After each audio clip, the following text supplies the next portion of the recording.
Ya, ini hari ini kita masih berkenalan dengan apa itu jejaring dan jenis-jenis jejaring.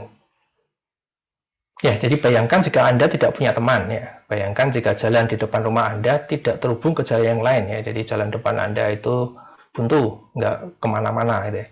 Bayangkan jika handphone Anda tidak dapat sinyal. Bayangkan jika komputer Anda tidak tersambung ke internet. Wah, ini apalagi pada saat pandemi kayak gini ya. Sedih dan membosankan, bukan? Nah, maka kita butuh yang namanya jejaring. Ya, jejaring atau jaringan itu sama maksudnya ya. Nah, hidup kita ini sepenuhnya ditentukan oleh jejaring. Ada relasi, komunikasi, interaksi, dan web. Ada jejaring biologis mengatur interaksi antar gen dalam tubuh kita. Ada jejaring syaraf dalam otak kita membuat kita berpikir. Ada jejaring informasi memandu pengetahuan dan budaya kita. Ada jejaring transportasi memungkinkan kita berpindah. Dan juga ada jejaring sosial menopang kehidupan kita. Jadi, walaupun mata kuliah kita namanya jejaring sosial, tetapi nanti yang kita pelajari adalah jejaring secara umum. Bukan hanya jejaring sosial saja ya, tetapi jejaring secara umum. Jadi, kalau contohnya memang sebagian besar jejaring sosial nanti. Ya, karena contoh yang mudah itu nanti jejaring sosial. Tapi sebenarnya yang kita pelajari adalah jejaring secara umum. Di jejaring adalah cara yang umum tapi manjur untuk menggambarkan dan mempelajari interaksi, baik yang sederhana maupun yang kompleks. Nah, kuliah ini mengeksplorasi studi mengenai jejaring dan bagaimana jejaring membantu kita memahami pola koneksi dan relasi yang membentuk hidup kita. Jadi, yang kita pelajari adalah jejaringnya. Ya, yang kita pelajari adalah jejaringnya.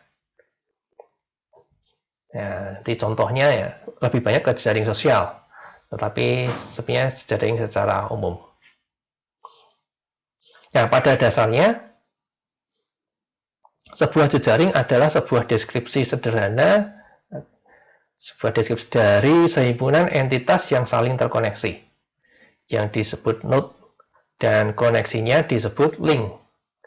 Ya, jadi ada node dan link. Node biasanya kita gambarkan dalam bentuk lingkaran ya, titik atau lingkaran gitu. Ya, bisa lingkarannya bisa kecil, bisa besar. Kemudian link itu garis yang menghubungkan node-node tadi. Ya, ada garis yang menghubungkan node-node. Nah, itu disebut sebagai link. Ya, penggambaran jejaring ini sangat umum dan manjur karena menghapus banyak detail dari sebuah sistem dan memfokuskan pada interaksi antar elemennya. Ya, jadi kita fokus pada jejaringnya saja. Ya, jejaring dan ya node dan linknya. Tinggal nanti kita definisikan node-nya itu apa, link-nya itu apa. Nah, tiap jejaring definisinya bisa beda-beda. Bahkan mungkin dari data yang sama ya, misalnya kita ambil data dari Facebook gitu ya. Nah, node dan link-nya bisa banyak definisinya, tergantung dari yang ingin kita teliti, ingin kita pahami itu apanya. Jejaring kemudian digunakan untuk mempelajari sistem yang sangat beragam. Node dapat menggambarkan segala macam entitas, ya, orang, kota, komputer, website, konsep, sel, gen, spesies, dan lain-lain. Jadi, node itu bisa fisik, ya, bisa juga logik, bisa konsep, itu juga bisa. Ya, jadi bisa banyak hal. Kemudian link menggambarkan relasi atau interaksi antar entitas tersebut. Misalnya pertemanan antar orang, penerbangan antar bandara, pertukaran paket antar komputer di internet, link antar laman web, sinapsis antar neuron, dan lain-lain. Ya, jadi linknya itu juga bisa macam-macam. Bisa berupa relasi, bisa berupa interaksi. Relasi itu ya pertemanan gitu ya. Relasi bisa berupa relasi pertemanan. Atau kalau interaksi itu misalnya kalau dalam Twitter bisa mention itu ya, atau memberikan komentar misalnya, memberikan komentar dari posting orang gitu ya. Di TikTok itu misalnya kita bisa berikan komentar, nah itu adalah interaksi.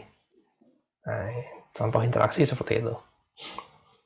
Nah, sebelum kita mempelajari konsep dasar, definisi, dan istilah-istilah tentang jaringan, tentang jejaring ya, jejaring atau jaringan, kita akan mengeksplorasi beberapa contoh jejaring. Ya, ada jejaring sosial, infrastruktur, informasi, dan biologis. Nah, jadi kita pelajari dulu contoh-contoh jejaring. Nah, yang pertama jaring sosial, nanti yang akan banyak kita jadikan contoh gitu ya. Jejaring sosial adalah sekelompok orang yang terkoneksi oleh beberapa macam hubungan. Hubungannya itu bisa pertemanan, kolaborasi, romansa, hubungan kekeluargaan, atau sekedar kenal gitu ya. Nah, adalah contoh hubungan sosial yang menghubungkan sepasang orang. Ketika kita berbicara mengenai jejaring sosial, kita biasanya berpikir tentang suatu macam hubungan. Ya, jadi kalau jejaring sosial linknya itu hubungan. Ya, hubungan itu ya tadi ya pertemanan, kolaborasi, dan seterusnya itu. Itu kalau di jejaring sosial. Seseorang digambarkan sebagai sebuah node dalam jejaring sosial. Jadi node-node-nya itu adalah orang. Nah, node-nya adalah, dan hubungan digambarkan sebagai link antar dua orang itu. Jadi dua orang itu terhubung karena dia berteman, ya, punya hubungan kekeluargaan gitu ya. Atau mungkin rekan bisnis, ya punya hubungan bisnis gitu ya, atau kenal biasa ya, kenal atau sahabat karib atau kenal biasa itu ya, itu hubungannya. Dengan demikian jejaring tersebut adalah sebuah penggambaran mengenai hubungan. Jadi kalau kita gambarkan jejaring sosial ya, itu berarti kita menggambarkan hubungan gitu ya. Jejaring tersebut memungkinkan kita untuk berbicara mengenai hubungan, untuk mendeskripsikan dan menganalisanya pada tingkatan yang melampaui sepasang orang. Nah, ada banyak jenis jejaring sosial dan semuanya penting untuk dipelajari. Contoh, petugas kesehatan menganalisis jejaring hubungan seksual untuk menemukan cara memerangi penyebaran penyakit menular seksual. Kalau saat ini ya penyebaran penyakit COVID-19 gitu ya. Bagaimana pola penyebarannya? Nah, itu kita bisa pelajari menggunakan jejaring. Bisa kita pelajari menggunakan jejaring. Dan kita bisa prediksi nanti ya, penyebarannya bagaimana? Apakah penyakit ini penyebarannya bisa dihentikan atau tidak? Nah, itu bisa kita pelajari. Nanti di bagian akhir kuliah nanti kita akan pelajari, salah satunya adalah pandemi gitu ya. Nah, itu mempelajari seperti itu. Para ekonom mempelajari jejaring rujukan pekerjaan untuk mengatasi ketidaksetaraan dan pengelompokan di pasar tenaga kerja. Ya bisa dipelajari. Jadi kalau ada iklan lowongan gitu ya, siapa saja yang menanggapi lowongan tersebut, mengirimkan lowongan, penyebaran iklan lowongan di mana aja. Nah, itu bisa dipelajari nanti ya. Jadi di suatu perusahaan itu bisa kita lihat apakah ada ketidaksetaraan ya. Ketidaksetaraan itu misalnya apakah dia berasal dari satu wilayah tertentu misalnya. Oh, ada sebuah perusahaan, sebuah pabrik itu ya, tapi karyawannya ternyata tinggalnya jauh-jauh dari tempat itu ya. Jadi yang penduduk lokal malah tidak kerja di situ, misalnya seperti itu. Nanti bisa kita pelajari dengan mempelajari jejaring rujukan pekerjaan ini. Para ilmuwan memeriksa jejaring penulis rekan dalam publikasi ilmiah untuk mengidentifikasi pemikir dan gagasan yang berpengaruh. Kalau kita tulis artikel ilmiah itu kan ada penulisnya. Nah, penulisnya biasanya lebih dari satu. Nah, penulis yang lebih dari satu itu kita sebut sebagai penulis rekan. Ya, jadi co-author, ya, penulis bersama gitu ya. Penulis bersama dalam satu artikel. Itu adalah penulis rekan. Hari ini kita menggunakan situs jejaring sosial daring untuk melacak ikatan sosial kita. Ya, contohnya yang paling gampang tuh Facebook ya. Kalau zaman saya itu ya, Facebook yang populer sekali. Sebelum Facebook sudah ada yang lain sebetulnya, tapi sudah mati. Ya, sudah kalah sama Facebook. Facebook masih ada sampai sekarang. Ya, contoh di gambar ini ya, ini cuma contoh aja. Ini ada jaringan Facebook, entah di mana gitu ya. Misalkan ini dalam sebuah sekolah nih ya, dianggap aja ini sebuah sekolah. Ini adalah jejaring sebagian aja dari keseluruhan jejaring Facebook. Kalau kita gambar keseluruhan jejaring Facebook nggak mungkin ya, karena jutaan. Nanti nggak kelihatan nanti. Cuma Ya cuma garis-garis benang ruwet, kayak benang ruwet kita jadinya. Ya ini cuma sebagian kecil aja nanti ya. Dianggap aja ini dalam satu sekolah ya, dianggap aja seperti itu. Dalam jejaring ini, node adalah orang-orang dengan akun Facebook dan koneksi dapat mewakili jenis hubungan yang berbeda. Dari persahabatan sejati hingga sekedar kenal. Ya kalau di sekolah ya hubungannya ya bisa siswa gitu ya, guru siswa gitu ya, teman sekelas, teman beda kelas, kakak kelas, adik kelas gitu. Ya, seperti itu.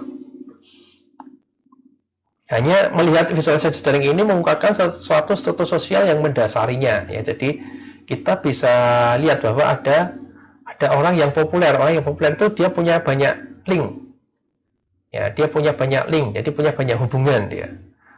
Nah, biasanya kalau node-nya itu bisa digambarkan kecil atau besar ya. Ada ukuran node-nya. Nah, kita bisa gambarkan misalnya node yang linknya banyak, ukurannya juga semakin besar. Ya, kalau dicontoh di sini misalnya ada foto yang kecil, ada yang foto yang besar juga ya. Ya, itu mungkin menggambarkan banyak sedikitnya hubungan juga. Ya, jadi kalau fotonya besar itu berarti dia mempunyai link yang banyak. Fotonya kecil berarti dia linknya sedikit. Ya, saya seperti itu. Ya, jadi kita bisa ini tahu ya dari misalnya di gambar ini kita tahu ada siapa yang populer itu punya link yang banyak, siapa yang tidak populer ya linknya cuma sedikit. Ya, jadi bisa jadi banyak link itu ya karena dia populer. Ya sama di dunia nyata ya, artis-artis atau influencer itu biasanya dia mempunyai koneksi yang banyak, ya, punya link yang banyak dibandingkan orang biasa, ya, seperti itu. Ketersediaan data dari jejaring sosial daring sangat menyenangkan ilmuwan. Jadi ilmuwan sangat senang sekali dengan adanya data dari jejaring sosial. Ilmuwan dapat mempelajari interaksi manusia pada skala dan resolusi yang tidak mungkin dilakukan di masa lalu. Siapa berteman dengan siapa, siapa memperhatikan siapa, siapa menyukai siapa, apa yang direkomendasikan, dan bagaimana informasi ini menyebar melalui jejaring. Jadi kalau zaman dulu ingin mempelajari mengenai jejaring ya lakukan survei. Anda berteman dengan siapa saja gitu misalnya. Jadi ditanyai satu-satu ya melalui survei, media survei gitu ya.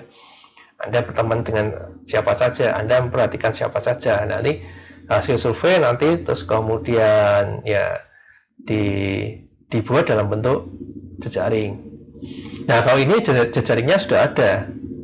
Jejaringnya sudah ada, tinggal kita ambil gitu ya. Kita ambil kemudian kita olah. Jadi sangat memudahkan bagi ilmuwan. Nah, tidak perlu survei. Jadi misalnya kita bisa ambil jejaringnya Facebook gitu ya. Tentunya kalau sekarang bayar ya. Kalau dulu pernah disediakan gratis pada saat awal-awal ya, tapi kalau sekarang bayar. Nah, kita bisa dapatkan data jutaan sekaligus ya. Ya, mungkin puluhan bahkan ratusan juta sekaligus ya. Kalau kita melakukan survei lama sekali nanti surveinya ya. Nah, itu akan mempercepat dan mempermudah ilmuwan. Data ini memberi kita peluang yang belum pernah ada sebelumnya untuk menemukan, melacak, menambang, dan memodelkan apa yang orang-orang lakukan. Ya. Jadi kita bisa yang meneliti jejaring sosial itu seperti apa, jejaring itu seperti apa. Namun meski menarik bagi para peneliti, peluang ini juga menimbulkan risiko penyalahgunaan. Interaksi daring membuka informasi pribadi milik kita. Ya, contohnya yang paling sering kita sebar-sebarkan ya, itu misalnya tanggal lahir kita gitu ya. Ya, saya dulu juga seperti itu ya. Tanggal lahir saya cantumkan di akun Facebook saya sehingga orang bisa lihat. Ya, dan Facebook biasanya ini ya, mengumpulkan juga ya siapa yang ulang tahun tanggal ini gitu misalnya. Hari ini siapa yang ulang tahun gitu ya. Kalau kita cantumkan tanggal lahir kita di Facebook, nah Facebook akan mengumumkan juga. Sehingga sampai mana tadi?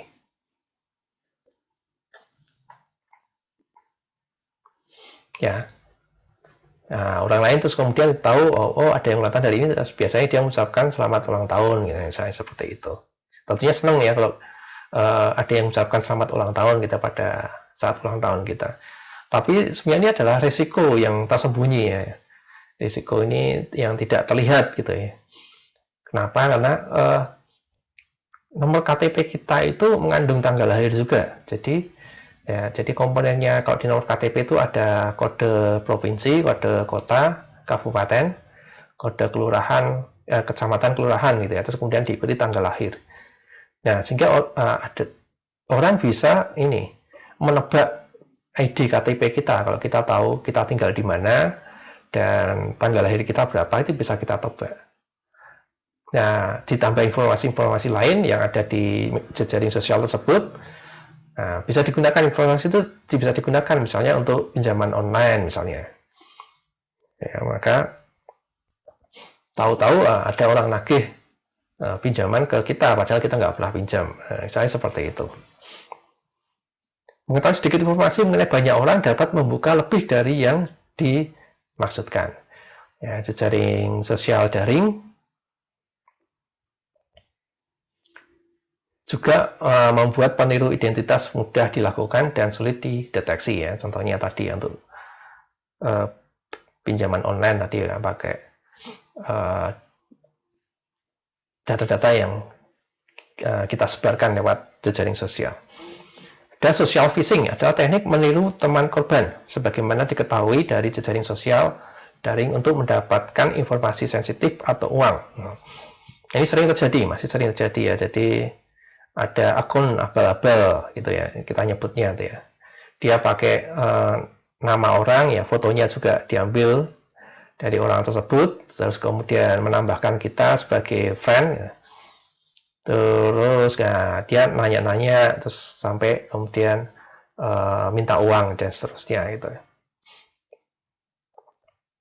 Ya, social phishing ini satu teknik hacking. Kalau kita belajar hacking atau keamanan komputer gitu ya, salah satu teknik yang paling banyak digunakan itu adalah social phishing dalam hacking.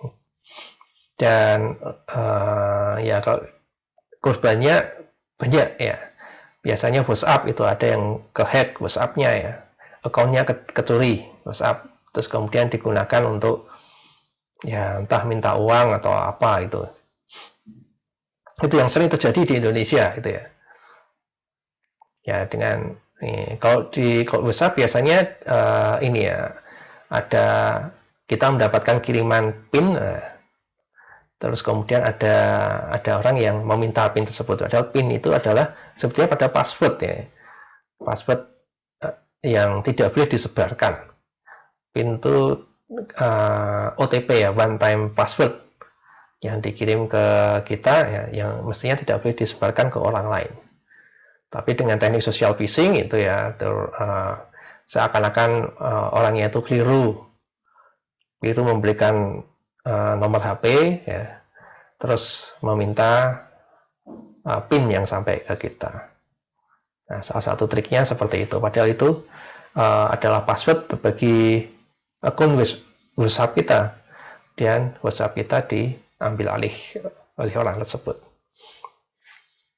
Nah, ini ada dua mahasiswa Universitas Indiana menunjukkan bahwa mereka dapat memperoleh kata sandi rahasia dari 72% korban dengan cara ini, ya, dengan social phishing itu bisa. Ya, triknya ada ya banyak sekali, salah satunya ya tadi ya.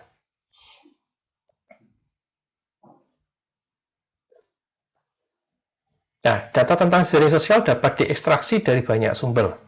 Jika kita ingin memetakan pola mobilitas manusia untuk meningkatkan jejaring transportasi perkotaan, kita dapat mengumpulkan data panggilan taksi berbasis aplikasi. Ya, ini contoh aja ya. Jika kita ingin memetakan co-authorship antar ilmuwan, kita dapat mengekstraksi nama-nama dari database publikasi ilmiah. 2 penulis rekan dari makalah yang sama akan dihubungkan satu sama lain. Jika kita ingin memetakan kolaborasi antar bintang film, kita bisa mengekstraksi data penghargaan film dari Internet Movie Database (IMDb). Nah, artinya di internet itu sebenarnya sudah ada banyak data. Walaupun data tersebut ya bisa dikatakan itu adalah masih data mentah gitu ya. Perlu kita olah lagi supaya dia bisa kita gambarkan dalam bentuk jejaring. Ya, misalnya ini ya, kalau kita ingin memetakan co-authorship ya, datanya itu adalah dalam bentuk artikel-artikel sebetulnya ya. Artikel-artikel. Nah, yang kita ambil kan biasanya judul artikel dan nama penulisnya siapa. Ya, nama penulisnya siapa. Nama penulisnya biasanya kan lebih dari satu. Nah, nanti akan itu yang membentuk note dan linknya. Ya, seperti itu. Pada jejaring Facebook, link bersifat timbal balik. Artinya ya, kalau Anda A berteman dengan B misalnya, maka B pun juga berteman dengan A. Jadi dua arah. Anda tidak dapat berteman dengan seseorang di Facebook kecuali orang tersebut setuju untuk berteman dengan Anda.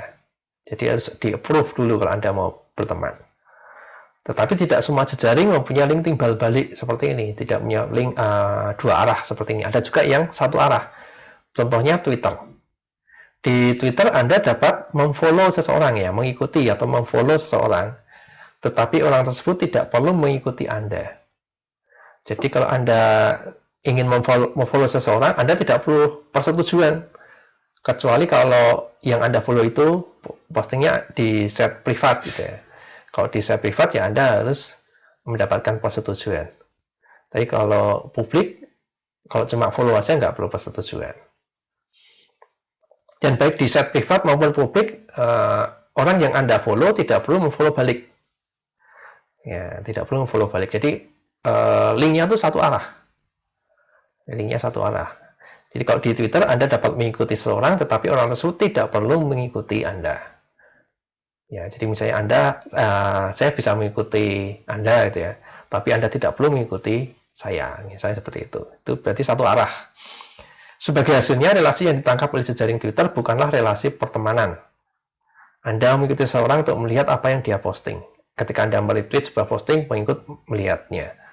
Jadi linknya itu ya, kalau dalam Twitter ya bisa link follow ya, siapa mau follow siapa gitu ya, satu arah. Kalau link satu arah biasanya ada tanda panahnya, kita kasih panah. Nah, jadi A follow B, berarti ya dari A ada garis dengan anak panah menuju ke B. Kalau yang dua arah tidak pakai anak panah, atau bisa pakai anak panah tapi double anak panahnya. Bisa juga kalau di Twitter bisa retweet, ya, linknya itu bisa retweet posting. Jadi kalau note-nya adalah posting ya. Kalau follow, note-nya adalah akun Twitternya, tapi kalau retweet, note-nya adalah posting. Bisa juga misalnya hashtag, gitu ya. Siapa saja yang menghashtag men-tweet dengan hashtag tertentu misalnya. Ya, dan sebagainya. Jadi dalam satu jaring sosial bisa ada banyak definisi note dan linknya. Twitter adalah cara terbaik untuk berbagi informasi secara luas. Ya, jadi Twitter itu istilahnya adalah microblog. Dulu itu populer sekali blog ya. Sekarang juga masih ada, cuma kalau sekarang kalah sama vlog. Ya, vlog itu video. Ya, kalau blog itu ya web aja. Ya sudah kalah sama vlog kalau sekarang. Blog itu weblog ya. Nah, Twitter itu microblog, artinya blog yang kecil karena jumlah karakternya dibatasi. Kalau tidak salah 160 karakter ya. Nah, mengapa kok dibatasi? Karena Twitter dulu itu ada dasarnya ini ya. Kita bisa posting dengan mengirimkan SMS. Ya, dulu Twitter ya kita kalau mau posting cukup kirimkan SMS. Nah, karena SMS itu kan terbatas ya karakternya, maka posting Twitter pun juga terbatas, mengikuti batasan dari SMS. Dan sampai ya setahu saya ya sampai sekarang batasan itu masih dipakai. Walaupun sekarang Twitter tidak hanya untuk teks saja, tapi juga bisa mengirimkan gambar dan video. Twitter adalah jejaring sosial yang terutama ditujukan untuk menyebarkan informasi. Dia sebuah jejaring komunikasi. Jejaring seperti Twitter memungkinkan kita menelusuri penyebaran hashtag dan berita, mengamati bagaimana ide dan konsep budaya menyebar dari orang ke orang. Jadi kita bisa mengamati ya sebuah informasi itu sumbernya dari mana, asalnya dari mana, kemudian cara penyebarannya bagaimana. Nah, kita bisa amati itu ya. Nanti salah satu ini ya, apa manfaatnya ya, kita bisa membedakan apakah informasi tersebut informasi yang valid atau informasi yang hoax. Ya, kalau kita bisa menelusuri dari mana asal informasi tersebut. Ya, jadi informasi itu apakah hoax atau valid itu kita tentukan bukan isi informasinya. Kalau kita isi informasinya sangat sulit ya, tetapi dari sumber informasinya dari mana. Ya, dari sumber informasi. Kalau sumber informasi tidak dipercaya, maka sangat mungkin bahwa informasi tersebut hoax. Tapi kalau informasi berasal dari orang yang dipercaya ya, terpercaya gitu ya, informasi maka informasi yang valid. Tetapi jaring sosial juga digunakan untuk memberikan informasi yang tidak benar ya, hoax tadi ya. Yang menggunakan situs berita palsu dan akun otomatis atau semi otomatis yang disebut sebagai bot sosial ya. Entitas jahat dapat dengan murah dan efektif menghasilkan dan memperkuat kampanye disinformasi baik untuk tujuan politik dan atau untuk monetisasi lalu lintas melalui iklan. Ya, jadi kita bisa buat aplikasi bot itu dari kata robot, gitu ya. Ya, aplikasi yang berjalan secara otomatis. Ya, dia bisa memposting secara otomatis. Ya, sehingga penyebarannya sangat cepat, postingnya sangat cepat. Karena secara otomatis tadi ya, dijalankan oleh komputer. Nah, kalau komputer yang menjalankan ada banyak sekali ya, penyebaran informasinya juga jadi semakin cepat. Dalam beberapa tahun terakhir kita mengamati peningkatan tajam manipulasi macam ini pada media sosial dengan skala global. Jadi kalau akhir-akhir ini para ini ya jejaring sosial ya, penyedia jejaring sosialnya ini sudah memperketat, bahkan sangat ketat sekali sehingga ada beberapa kata itu ya yang tidak boleh kita tuliskan ya, tidak boleh kita sebutkan gitu ya, karena kalau kita tuliskan atau sebutkan langsung kita akan terkena hukumannya tuh entah ini ya apa di suspend selama waktu tertentu gitu ya, atau bahkan mungkin diblokir sama sekali ya, di akun kita dimatikan ya, bisa sampai segitu kalau kita berulang kali melanggar. Ya, jadi kalau sekarang sudah ketat sekali. Peneliti dari perguruan tinggi dan industri bekerja keras untuk membangun tindakan perlawanan. Ini bagaimana cara membedakan antara informasi yang hoax dan informasi yang valid, benar. Jadi yang kita membedakannya bukan dari isi informasinya. Kalau kita lihat dari isi informasinya sangat sulit ya. Informasi yang hoax itu juga sama persis seperti informasi yang valid. Tetapi kita membedakannya adalah dari sumbernya dari mana. Sumber informasi itu dari mana dan menyebarnya lewat mana. Ya, penyebarannya bagaimana. Karena ya tadi cara kerja bot itu kan dia akan menyebarkan melalui bot-bot yang lain juga kan. Botnya nggak cuma satu ya, botnya ada banyak. Setelah menyebar melalui bot-bot yang lain, terus kemudian ada satu orang gitu ya, ya kemudian mempopulerkannya ya ke orang yang lain. Nah seperti itu. Jadi kalau kita tahu sumbernya, oh ini sumbernya tidak valid, ya berarti informasinya juga tidak valid. Nah dalam beberapa tahun terakhir kita mengamati peningkatan tajam manipulasi macam ini pada media sosial dengan skala global. Ya, peneliti tadi udah ya, memahami struktur dari dinamika jejaring yang memungkinkan menyebar informasi adalah komponen penting dari usaha ini. Jadi tadi ya, informasi hoax bisa kita cegah ya, bisa kita ketahui gitu ya, bisa kita cek ya, kalau kita paham struktur dan dinamika jejaring. Ini contoh jejaring yang lain ada jejaring web dan Wikipedia. Web adalah jejaring informasi yang terbesar. Ya, jadi kalau Twitter tadi jejaring sosial ya, dia juga bisa jejaring informasi. Nah, kalau web ini jejaring informasi aja. Jejaring informasi yang terbesar. Awalnya web adalah jejaring dokumen. Jadi awalnya dulu adalah dokumen-dokumen atau page, laman-laman gitu ya. Web page ya. Web page gitu ya, yang terkoneksi oleh hyperlink. Jadi halaman laman-lamannya yang terkoneksi melalui link-link atau hyperlink gitu ya, yang dapat diklik. Jadi dari page ini kita klik ke page yang lain, kita klik lagi masuk ke page yang lain lagi, ya seperti itu. Web terlalu besar untuk divisualisasikan secara bermakna, meskipun hanya sebagian kecilnya saja. Mari kita fokus pada Wikipedia. Wikipedia adalah jejaring laman pada situs web tunggal. Wikipedia adalah jejaring besar dengan jutaan artikel dan masih terus berkembang ya. Sebenarnya kita bisa juga contoh misalnya situs Unisbank gitu juga bisa ya. Cuma kalau dibandingkan Wikipedia, situs Unisbank terlalu kecil. Situs Unisbank mungkin lamannya cuma ratusan aja ya, ribuan mungkin ya. Kalau Wikipedia sudah jutaan artikelnya. Ya, tapi sebenarnya bisa digunakan contoh juga ya. Pada jejaring situs web, ukuran node menggambarkan page rank. Nah, kalau Anda mempelajari SEO ya, Search Engine Optimization, ya, pasti ada kenal yang namanya PageRank. PageRank itu ukuran sentralitas yang menangkap seberapa penting sebuah artikel didasarkan pada artikel lain yang melink padanya. Nah, ini PageRank ya. Nah, nanti web atau ini situs web atau laman web gitu ya, yang mempunyai PageRank yang tinggi ya, maka ukuran node-nya jadi besar. Ya, seperti itu. Fitur lain dari jejaring ini adalah adanya inti yang besar dan beberapa kelompok yang kecil. Jadi dari jejaring nanti kadang akan kelihatan ya bahwa jejaring tersebut punya kelompok-kelompok.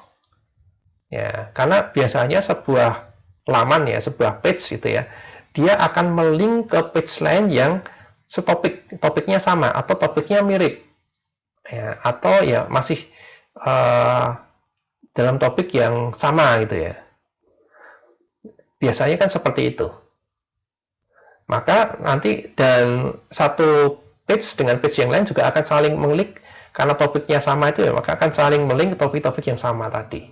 Maka akan membentuk suatu kelompok. Dan ada kelompok yang besar, ada kelompok yang kecil. Kelompok yang besar itu artinya untuk topik tersebut banyak page-nya, banyak page yang membahas topik tersebut. Untuk kelompok yang kecil artinya untuk topik tersebut page yang membahas topik tersebut sedikit. Nah, misalnya seperti itu.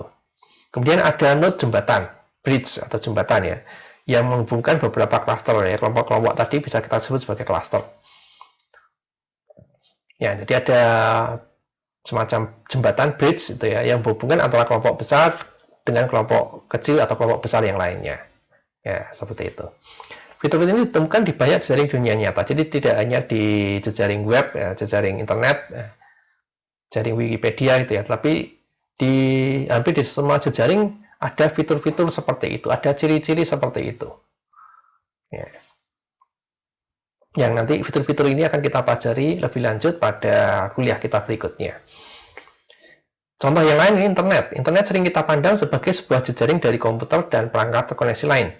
Tetapi pada kenyataannya internet adalah sebuah jejaring dari jejaring-jejaring. Jadi kalau kita bisa memandang ini internet ada dua ya. Misalnya kita connect ke, kalau kita butuh internet, kita connect ke ISP, Internet Service Provider. Nah, maka kita bisa ini ya, mengamatinya dalam satu ISP saja misalnya. Kita connect ke ISP. Nah, kalau di internet, sebetulnya internet adalah jaringan yang bukan antar ISP sebetulnya. Ya, seperti pada gambar ini. Ya, ada yang disebut ISP, ada yang disebut POP gitu ya. Ya, ini mereka akan saling terhubung. Nah, mereka akan saling terhubung seperti itu. Nah, karena itu kita dapat mengerti internet dari berbagai tingkatan. Pada tingkatan terendah, kita mempunyai perangkat keras yang menghubungkan komputer di jejaring lokal yang sama atau jejaring yang lebih luas. Nah, kalau di sini di tingkat yang lebih tinggi ya. Jadi kalau ada link di sini, link ini bersifat logik. Tidak selalu link ini bersifat fisik. Ya, jadi belum tentu link yang digambar di sini bersifat fisik. Nah, bedanya apa? Ya, bisa jadi kalau misalnya di sini ya, ini kan link ini menghubungkan antara satu ISP dengan ISP yang lain. Secara langsung gitu ya. Tetapi secara fisik bisa jadi dia tidak langsung seperti ini. Bisa jadi dia sebetulnya melalui ISP-ISP yang lainnya juga. Nah, biasanya seperti itu. Nah, jadi kita bisa buat link secara logik sehingga seakan-akan dua ISP ini terhubung secara langsung. Padahal kalau secara fisik sepertinya tidak, tetapi melalui ISP yang lain. Nah, bisa seperti itu. Ya, jadi ini kalau kita perbesar jaringannya, ya kita akan ketemu seperti ini. Contoh yang lain jejaring transportasi. Nah, kalau untuk transportasi ini ada berbagai macam ya, transportasi udara, laut, darat, gitu. Yang masing-masing punya sifat yang berbeda. Node yang digunakan adalah lokasi, bisa kota, bisa persimpangan jalan, bisa bandara, stasiun kereta, ya, pelabuhan, gitu ya. Jejaring jalan berkembang secara lokal untuk meminimalkan jarak yang ditempuh antar kota terdekat. Jadi kalau jejaring jalan itu biasanya dia menghubungkan dua lokasi gitu ya, dua lokasi yang dekat gitu ya. Sehingga kalau jejaring jalan ya darat gitu ya, nanti akan strukturnya akan seperti kisi atau grid. Karena node-node-nya itu akan terhubung ke node-node yang dekat. Ya, tidak ada node yang terhubung ke node yang jauh gitu, nggak ada. Beda dengan transportasi udara.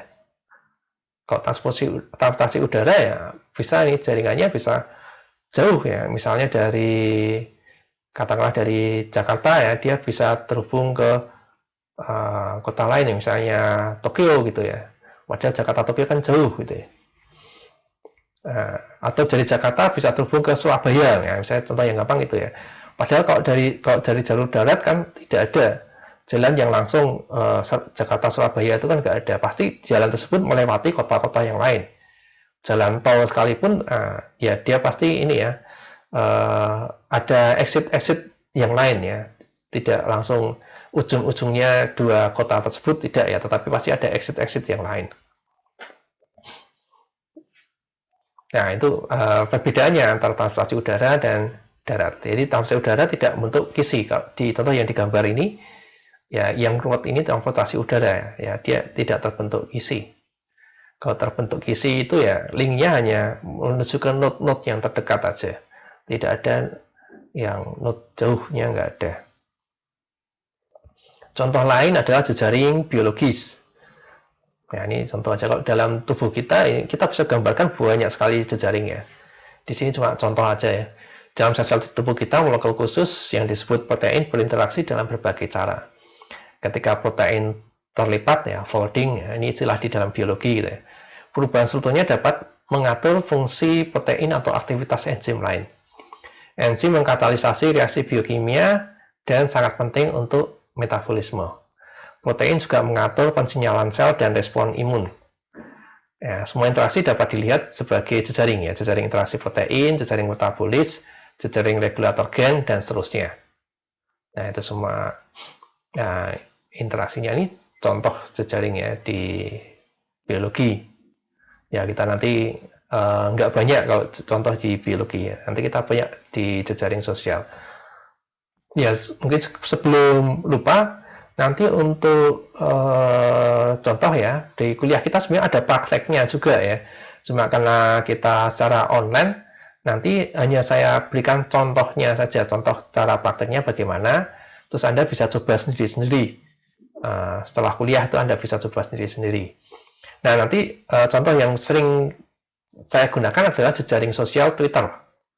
Ya, jejaring sosial Twitter. Makanya nanti sebaiknya Anda punya akun Twitter. Kalau belum punya bisa mulai buat, atau bisa nunggu saya nanti. Saya akan berikan contoh untuk membuat akun Twitternya. Sudah punya saya videonya. Ya, nanti tinggal saya berikan linknya untuk cara membuat akun Twitter. Terus juga untuk prakteknya kita gunakan Python ya. Untuk Pythonnya kita gunakan tools dari Google Colab. Kalau Anda belum punya Google Colab, Anda bisa juga ini buat account-nya. Kalau Anda sudah punya account Google ya, gampang itu, tinggal masuk aja ke colabgoogle.com. Nanti secara otomatis akan dibuatkan account di situ. Atau kalau Anda ini pernah pakai Kaggle, ya, Kaggle Anda juga bisa pakai Kaggle karena kita nanti pakai Python. Kalau saya contohnya nanti saya pakai Google Colab.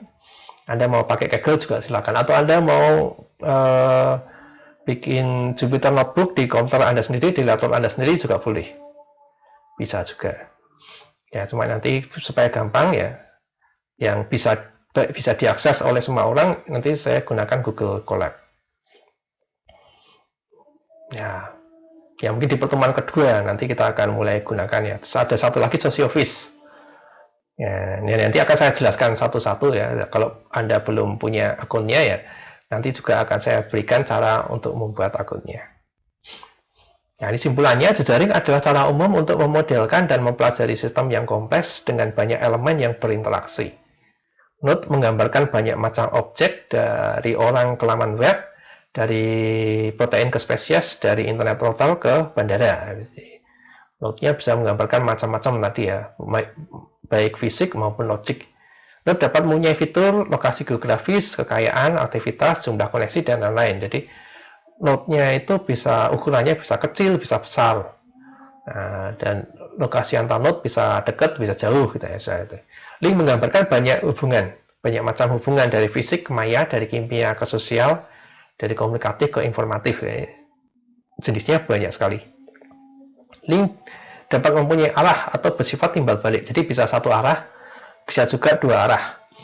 Kalau satu arah biasanya ada anak panahnya ya, untuk menggambarkan arahnya kemana. Kalau yang dua arah bisa pakai panah bolak-balik atau umumnya tanpa anak panah. Link dapat mempunyai fitur kesamaan jarak, lalu lintas, isi, bobot, dan lain-lain. Nah, semuanya itu nanti akan kita pelajari pada materi-materi berikutnya. Jadi materi hari ini ya kita hanya memperkenalkan mengenai jenis-jenis jejaring, macam-macam jejaring yang ada di dunia nyata. Nah, kemudian berikutnya nanti akan mulai kita pelajari bagaimana cara menggambarkannya di dalam model jejaring ya, baik secara ini ya gambar lingkaran dan garis gitu ya, maupun secara programming. Ya. Nah, itu materi kita hari ini. Kalau ada yang ingin ditanyakan, silakan saya beri kesempatan untuk bertanya. Ada yang belum jelas mungkin bisa bertanya.